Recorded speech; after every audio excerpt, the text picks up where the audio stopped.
The thing about civilized galactic society, and yes, that's civilized doing some absolutely Herculean lifting here, is that everyone had agreed, roughly 12,000 standard cycles ago, that overt violence was terribly gauche. Barbaric, even. The sort of thing primitive species did before they discovered the joys of passive-aggressive trade embargoes and strongly worded diplomatic memorandums. The Xie-Yi Accords, as they were pretentiously named by species who'd never bothered learning what actual ancient Earth Chinese sounded like, established a beautiful principle. Conflicts would be resolved through dialogue, arbitration, and the occasional theatrical posturing that made everyone feel important without actually spilling anyone's equivalent of blood. And to ensure nobody got any uncivilized ideas, every major station, vessel, and settlement was equipped with monitoring systems so comprehensive that a brevis couldn't scratch its third thorax without 17 different agencies knowing about it. These weren't your primitive surveillance cameras either. Oh no. The Quillarian Mark VII observation matrix could track molecular signatures through 14 different dimensional phases, record conversations in 8,000 languages simultaneously, and, according to the marketing brochure that absolutely nobody had read, ensure transparent accountability across all civilized interactions.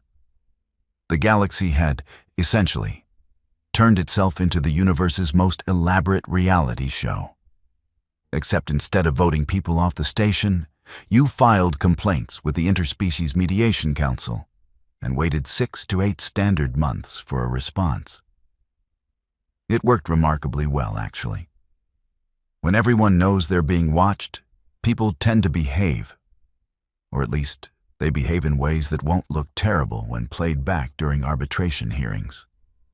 Humanity had joined this magnificent circus roughly 40 standard cycles ago, emerging from their little blue marble with all the enthusiasm of a species that had just discovered there were neighbors, and oh God, the neighbors had been watching Earth's entire violent history with what could only be described as horrified fascination.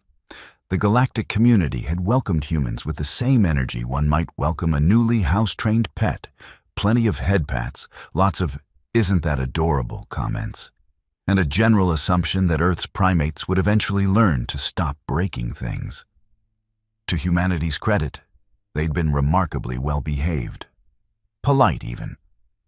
They'd signed all the appropriate treaties, established embassies on 17 major worlds, and generally conducted themselves with the kind of restrained professionalism that made the galaxy collectively sigh with relief. Sure, humans had a reputation for being a bit fragile. Their squishy bodies required very specific atmospheric conditions.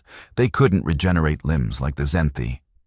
And they had an unfortunate tendency to die if you looked at them wrong. But they were trying so very hard to fit in, which brought us to Research Station Kava 7, a mid-sized facility orbiting a thoroughly unremarkable gas giant in the Tertius sector, where approximately 800 beings from 42 different species conducted the kind of cutting-edge scientific research that sounded impressive at funding meetings, but mostly involved staring at screens and arguing about decimal points. Vera Kozlowski had been assigned to Kava 7 for the past 18 standard months as Earth's xenobotanical liaison, which was a fancy way of saying she made sure the 14 humans on station didn't accidentally poison themselves with alien vegetation and occasionally attended meetings where various species argued about plant classification systems with the kind of intensity usually reserved for territorial wars.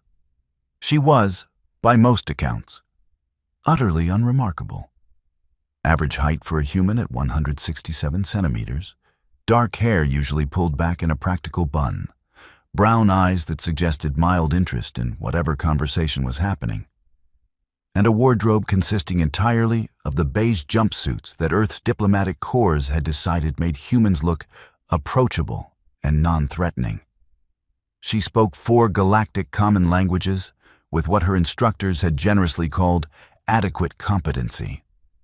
maintained a small quarters in Section 7 Delta that she decorated with exactly 3 personal items, and had never filed a single complaint or incident report. The other species on Kava 7 found her pleasant enough.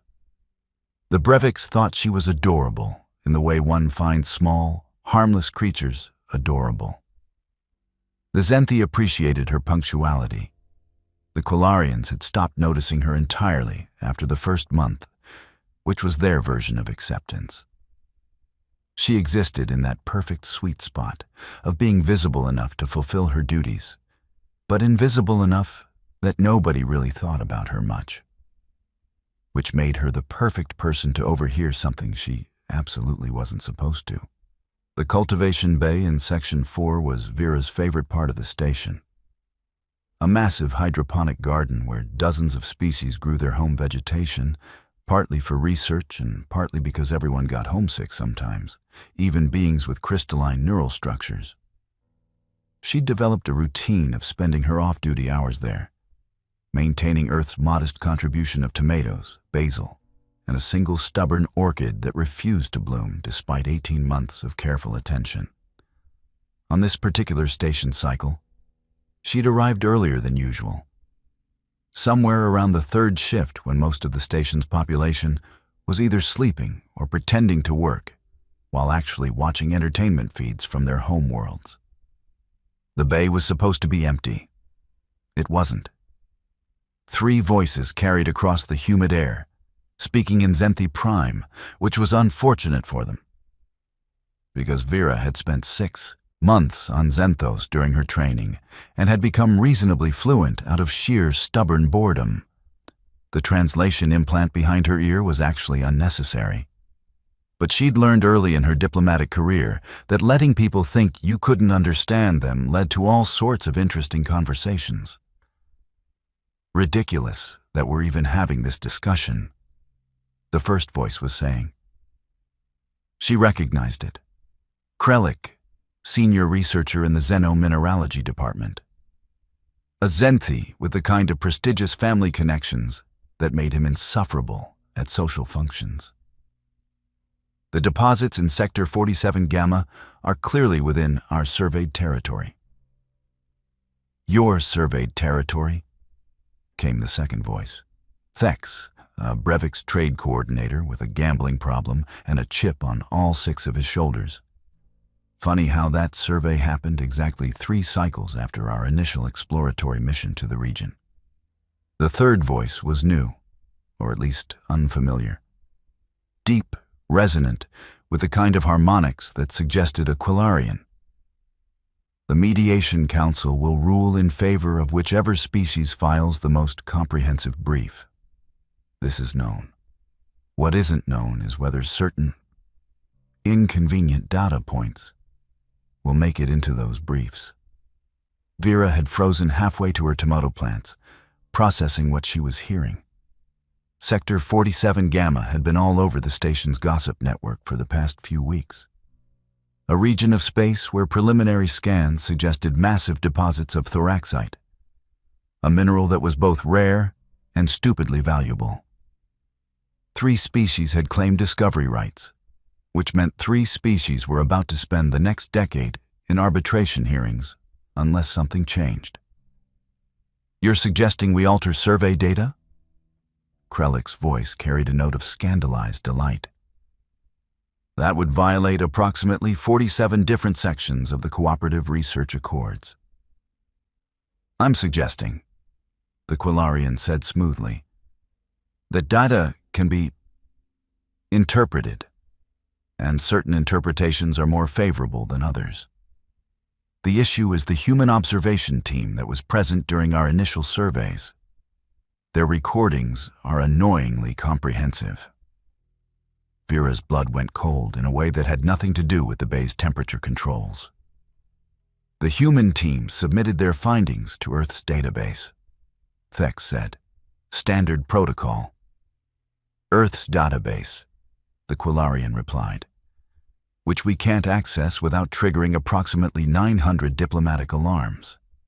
However, if the humans who conducted the survey were to revise Their findings based on new information, well, that would be their professional judgment, wouldn't it? And if they refused to revise? Krellick asked. The pause that followed was heavy enough to have its own gravitational field. There are 8 humans on Kava 7, the Quillarian said finally. Most are non-essential personnel. If one were to have an unfortunate accident, nothing fatal. Humans are so fragile that even minor incidents require extensive medical intervention and station leave. It would send a message. The right message. Especially if that human happened to be connected to the xenobotanical department, which interfaces regularly with the survey teams. Vera's heart was doing something complicated in her chest. They were talking about her. They had to be. She was the only xenobotanical liaison, and she'd helped coordinate supplies for the 47 Gamma survey team. You're proposing we assault a human? Thex sounded genuinely shocked, which would have been touching if he wasn't actively participating in this conversation. The monitoring systems have been experiencing maintenance issues in several sections of the station. The Quillarian interrupted. Purely coincidental technical difficulties. The cultivation bay, for instance, has been scheduled for matrix recalibration. If something were to happen during that recalibration window, well, there might be gaps in the recording. This is insane, Krellick said. But his tone suggested he was trying the idea on for size rather than rejecting it outright. This is pragmatic, the Quillarian corrected. Humans are new to galactic society. They're still learning how things work. A gentle reminder about the importance of flexibility in scientific interpretation, delivered through unofficial channels, will save everyone years of tedious arbitration. And if the reminder is delivered in a way that doesn't appear on official monitoring systems, even better. Plausible deniability all around. Vera had exactly 3 seconds to decide what to do. She could continue listening and risk being discovered. She could leave immediately and pretend she'd never heard this conversation. Or she could. A tomato plant chose that moment to release one of its support vines with an audible snap. 3 alien heads turned in perfect synchronization. 3 sets of distinctly non-human eyes, focusing on the very human woman standing 15 meters away, with her hand still outstretched toward her gardening supplies. Ah, the Quillarian said. How convenient. Vera ran.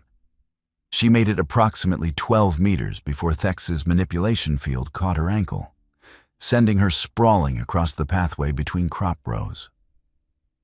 The Breviks were known for their telekinetic abilities, and Thex had clearly been practicing. She hit the ground hard enough to see stars, felt something in her wrist crunch in a way that suggested her next few weeks were going to be extremely painful. Wait. Krellick's voice carried a note of panic. We were just talking. We don't actually have to. She heard everything, the Quillarian said flatly. And now she's seen us. What exactly do you propose? We ask her politely to forget this conversation happened? Vera was scrambling backward, her injured wrist screaming protest, when Krellick's armored form stepped into her path. The Zenthi were large creatures, bipedal but built like tanks, with carapaces that could shrug off small arms fire. He looked down at her with what might have been genuine regret.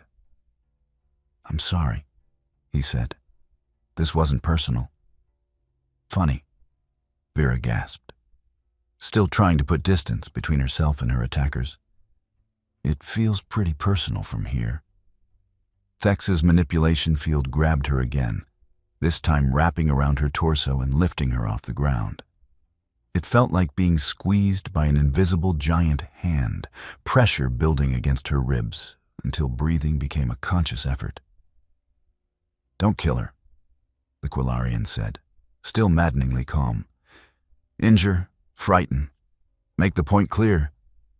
But humans die so easily, and explaining a death would be complicated. The cameras, Krellick said, looking around nervously, are offline, the Quillarian confirmed. I checked. We have a 6-minute window. 6 minutes, Vera thought distantly, was a very long time to be at the mercy of people who decided you were a problem that needed solving. What happened next was methodical in a way that was almost worse than pure rage would have been.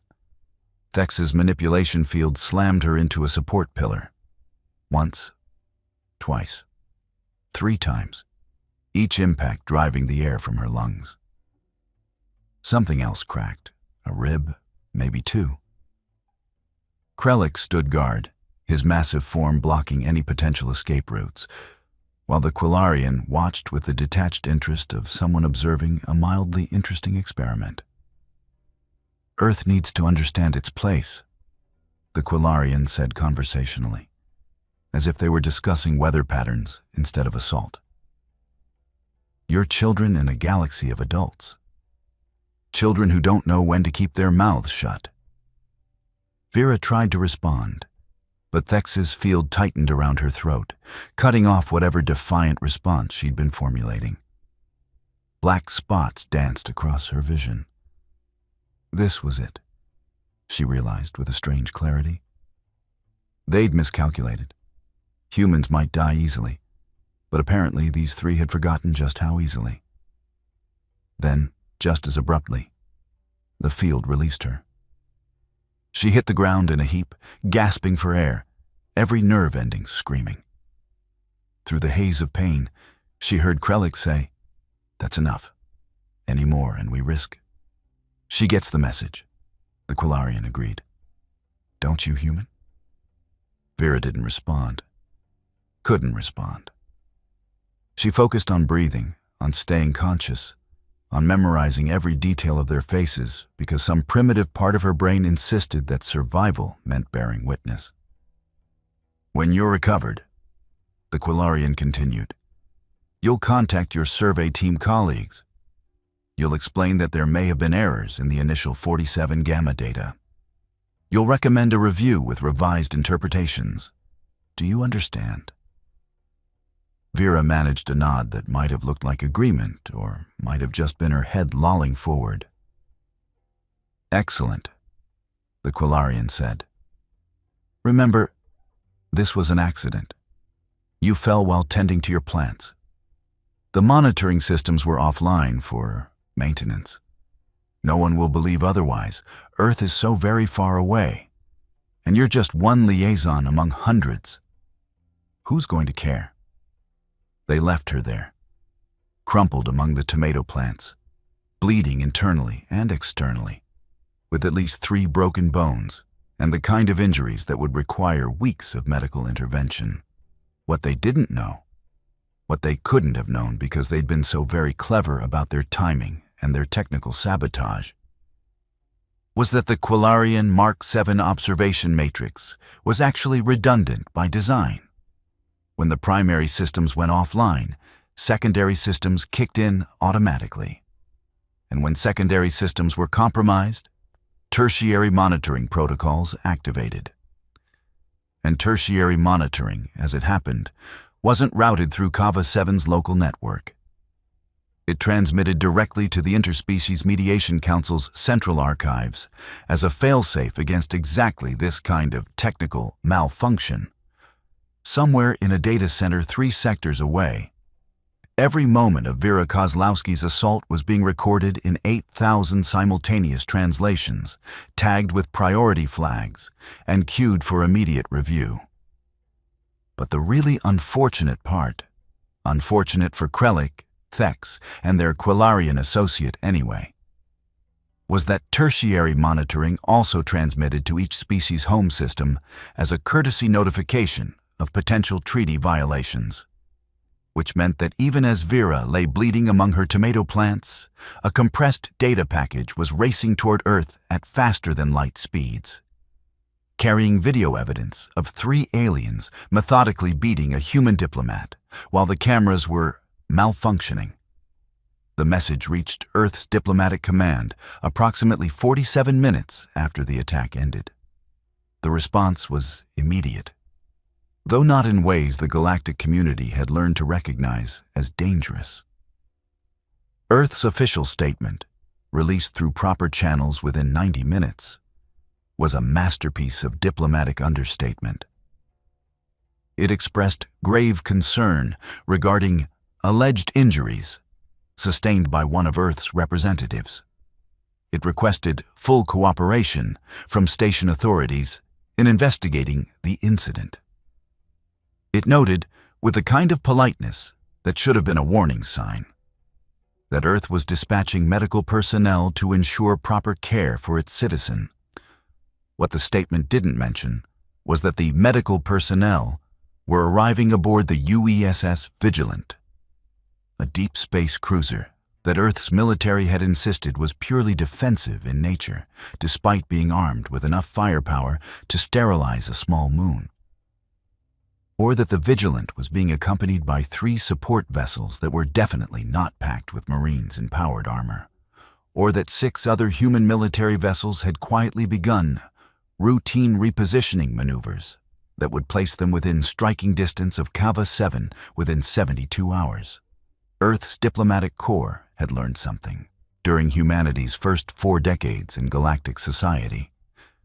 The other species saw humans as fragile, emotional primitives. Useful to maintain that image right up until the moment you needed to demonstrate that fragile didn't mean helpless, and emotional didn't mean irrational. Aboard Kava 7, word spread through human channels faster than it did through official communication networks. Within 3 hours, every human on the station knew what had happened to Vera. Within 6 hours, humans working on 17 other stations and planetary outposts had seen the footage. Because tertiary monitoring wasn't subject to the same privacy restrictions as primary systems. And someone in Earth's intelligence apparatus had decided that full transparency was appropriate in this situation. The atmosphere on Kava 7 changed in ways that the non-human inhabitants initially failed to recognize. The humans kept showing up for their shifts. They remained polite in interactions. They filed their reports and attended their meetings and maintained perfect professional decorum. But they stopped smiling, stopped making small talk, stopped laughing at jokes or participating in the casual social exchanges that had made them seem so approachable for 18 months.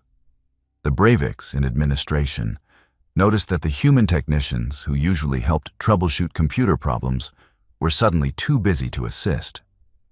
The Zenthi in the xenomineralogy department found that their human colleagues had become unavailable for consultations. The Quillarians discovered that humans had stopped attending interdepartmental social functions entirely. It was subtle, isolating, and deeply, profoundly unsettling in ways that became apparent only gradually. Krellick first realized something had gone catastrophically wrong when he tried to access his personal data files and discovered they'd been locked by station security. When he demanded an explanation, the human IT administrator, a pleasant man named Marcus Chen, who had always been helpful before, looked at him with eyes like frozen carbon and said, "Security review, standard procedure, no timeline for resolution." Thex found his trade accounts frozen pending routine audits that somehow only affected his transactions. His quarters were searched twice in 8 hours for contraband scanning that found nothing but left everything slightly disarranged in a way that screamed deliberate intimidation. The Quillarian, whose name turned out to be Vexthal, which was somehow too perfect, discovered that his research proposals had been rejected by 7 different review boards simultaneously, each citing different technical violations of protocols he'd never heard of. None of it was technically illegal. All of it was technically justified. And all of it was happening while human personnel maintained perfect professional courtesy and absolute emotional detachment. By the time the Vigilant arrived, 48 hours after the attack, Kava 7's entire administrative structure had realized they had a problem. A human-shaped problem, specifically, and one that was operating entirely within legal parameters while making everyone involved in Vera's assault profoundly uncomfortable. The Vigilant docked with the kind of precision that suggested its crew had practiced combat insertions more than peaceful medical evacuations. The medical personnel who disembarked included 2 actual doctors and 30 individuals whose body language suggested significantly more combat training than was typical for healthcare workers. They collected Vera from the station's medical bay, where she'd spent 2 days in a regeneration tank healing broken bones and internal bleeding. She was conscious, mobile, and according to the medical reports, would recover fully within 6 standard weeks.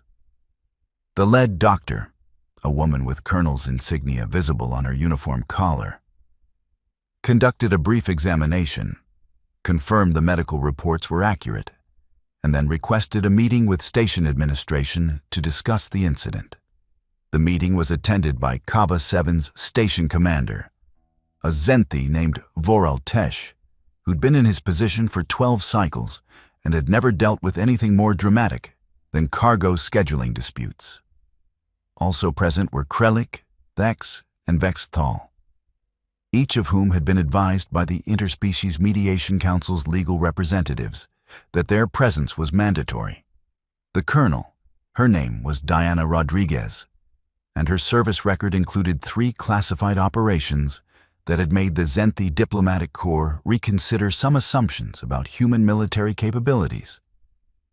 Began the meeting by playing the tertiary monitoring footage, all 6 minutes of it, in high definition, with real-time biometric data showing Vera's escalating injuries. "Gentlemen," Rodriguez said when the footage ended, using the human term that her translator rendered as something like, "individuals of various physiological configurations to whom I'm extending courtesy you don't deserve. We have a problem." Vexthal attempted to speak. Rodriguez raised one hand in a gesture that transcended species barriers. "Shut up." "The problem," she continued, "is that 3 individuals aboard this station engaged in premeditated assault against a human diplomat. Not a misunderstanding, not an accident. Premeditated conspiracy to commit assault, captured on monitoring systems that you believed you'd successfully sabotaged." "The cameras were malfunctioning," Vexthal tried. "The primary cameras were malfunctioning," Rodriguez corrected. "Due to tampering that we've now traced back to your personal access codes. The tertiary systems functioned perfectly, as designed. As you would have known if you'd actually read the technical specifications instead of skimming the marketing materials. Station Commander Voral Tesh looked like he wanted to spontaneously evolve the ability to teleport to another dimension. Colonel Rodriguez, I assure you this station does not condone." "With respect, Commander, I don't care what this station condones. I care about what happened to my citizen." Rodriguez leaned forward, and something in her posture made 3 apex predator species flinch. "Here's what happens next. These 3 individuals will be remanded to Interspecies Mediation Council custody pending formal charges. Earth is filing complaints under 17 different treaty provisions. The investigation will be comprehensive, transparent, and conducted by parties who don't have vested interests in Sector 47 Gamma mineral rights."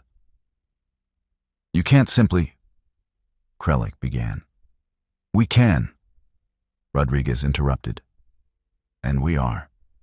Because here's what you brilliant individuals failed to understand about humans.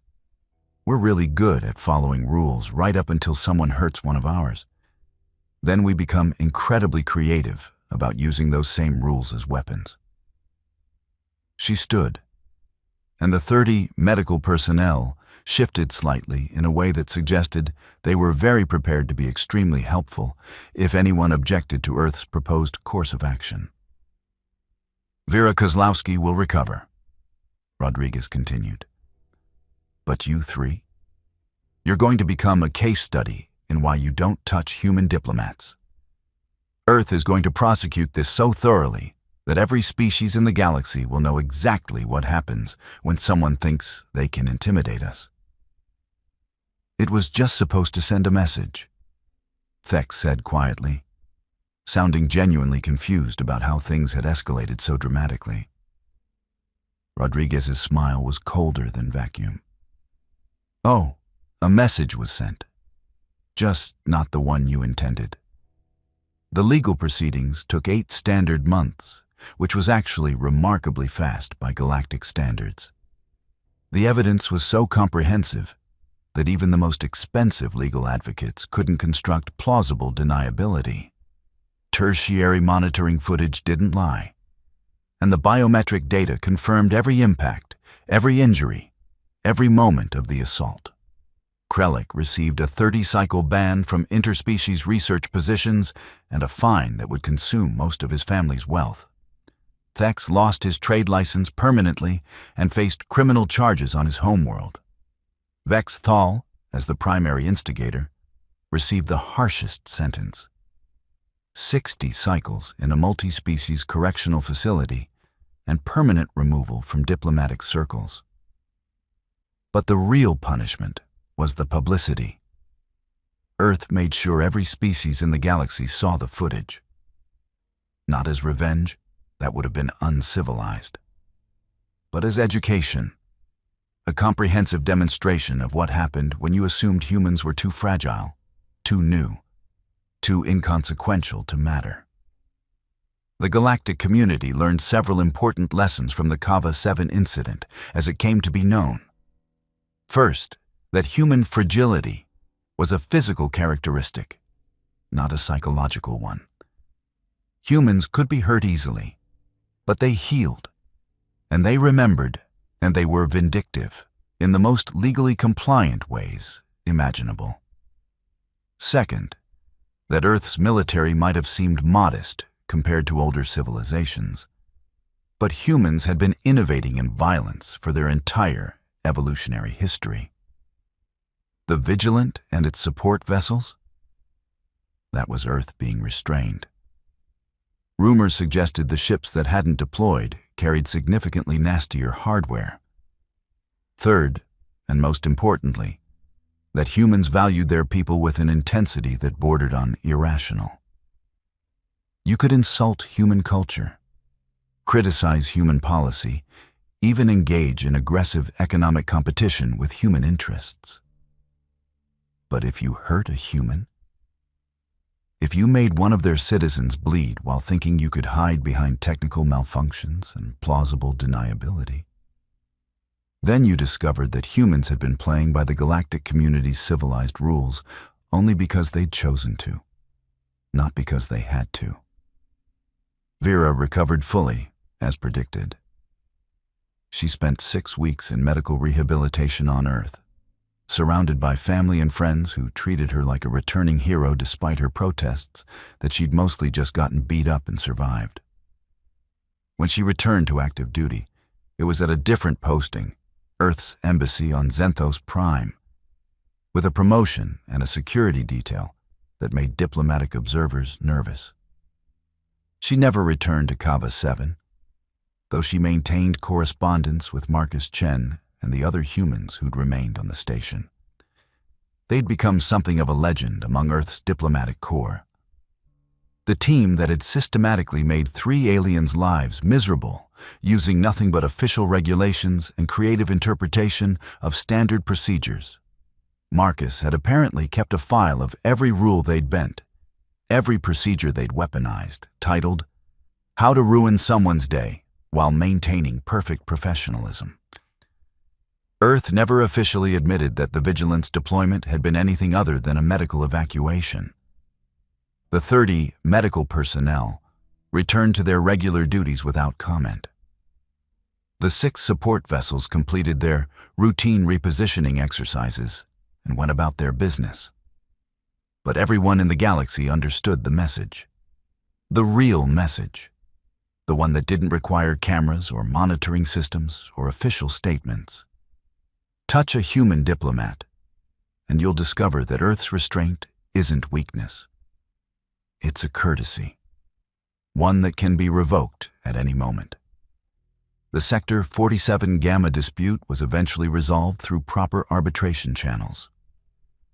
Surprisingly, the human survey team's original data, unrevised, comprehensive, and annoyingly accurate, became the foundation for the Mediation Council's ruling.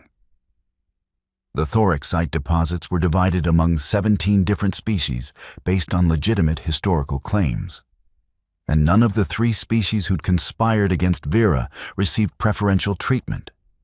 Pure coincidence, of course. The Council insisted its ruling had nothing to do with recent events. Nobody believed them, but that was fine.